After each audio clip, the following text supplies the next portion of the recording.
Women's body अलग होती है। उनके हार्मोन्स साइकिल करते रहते हैं, उनके इम्यून सिस्टम ज़्यादा रिएक्टिव होते हैं और उनका स्ट्रेस रिस्पॉन्स भी डिफरेंट होता है। और एक और चीज़, उनका गट भी अलग तरह से काम करता है। 72% ऑटो इम्यून पेशेंट्स विमेन हैं। विमेन को IBS 2x ज़्यादा होता है और अराउंड 40% विमेन को थायराइड इश्यूज होते हैं, मोस्टली अनडायग्नोस्ड। ये रैंडम नंबर्स नहीं है, ये सब एक चीज़ से कनेक्टेड है, गट। अब एक इम्पॉर्टेंट बात जो ज़्यादा लोग नहीं जानते, गट सिर्फ डाइजेशन के लिए नहीं होता, ये हार्मोन्स कंट्रोल करता है। एक स्पेशल बैक्टीरिया ग्रुप होता है एस्ट्रोबोलोम। इसका काम होता है एस्ट्रोजन को प्रोसेस और रिसाइकल करना। अगर गट बैक्टीरिया डिस्टर्ब हो जाए तो एस्ट्रोजन इम्बैलेंस हो जाता है, कभी ज़्यादा कभी कम, और फिर स्टार्ट होती है hormonal problems. Second, immunity. 70% immune cells gut में होते हैं और विमेन का इम्यून सिस्टम नेचुरली ज़्यादा रिएक्टिव होता है। Third, mood. 95% सेरोटोनिन गट में बनता है, ब्रेन में नहीं। तो जब गट खराब होता है तो एंग्जाइटी, लो मूड, पुअर स्लीप सब इंक्रीज हो जाता है। अब स्पेसिफिक कंडीशंस देखते हैं जो विमेन में कॉमन है और जिन्हें हम यूजुअली अलग अलग प्रॉब्लम समझते हैं। थायराइड। हाशिमोटोज एक ऑटो इम्यून कंडीशन है। लीकी गट की वजह से इम्यून सिस्टम थायराइड को अटैक करता है।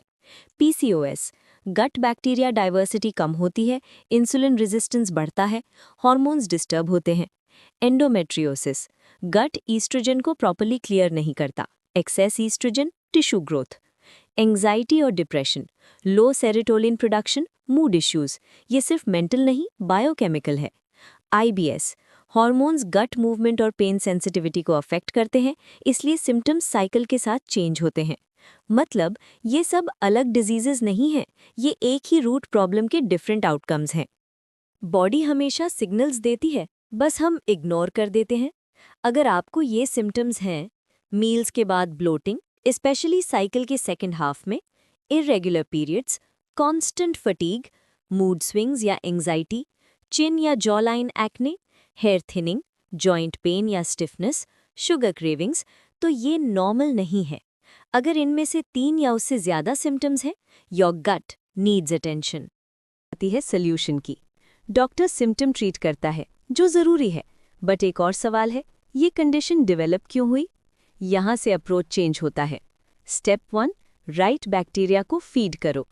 Fermented foods, specially millets, gut bacteria को सपोर्ट करते हैं। स्टेप 2, इन्फ्लेमेटरी फूड्स हटाओ। Processed food, sugar, unhealthy oils gut को डैमेज करते हैं। स्टेप 3, न्यूट्रिएंट अब्जॉर्प्शन इंप्रूव करो।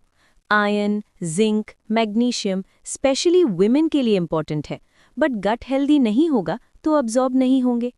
स्टेप 4, स्ट्रेस गट साइकिल ब्रेक करो। क्रॉनिक स्ट्रेस गट को और ख़राब करता है और गट फिर हार्मोन्स को डिस्टर्ब करता है। और इसी अप्रोच पे काम करता है ग्रासा। ये डिजीज़ के बाद नहीं, डिजीज़ के पहले जो हो रहा है उस पर काम करता है। स्टार्ट कॉम्प्लिकेटेड होने की ज़रूरत नहीं है। एक मील रिप्लेस करो, ब्रेकफास्ट बेस्ट होता है। एटलीस्ट 6 वीक्स कंसिस्टेंसी रखो। अपने साइकिल के साथ चेंजेस ऑब्जर्व करो। एनर्जी, ब्लोटिंग, मूड सब ग्रेजुअली इंप्रूव होगा। और नेक्स्ट टाइम जब डॉक्टर के पास जाओ, सिर्फ थायराइड या शुगर टेस्ट मत करो, फास्टिंग इंसुलिन जैसे मार्कर्स भी चेक करो, क्योंकि वही अर्ली सिग्नल देते हैं।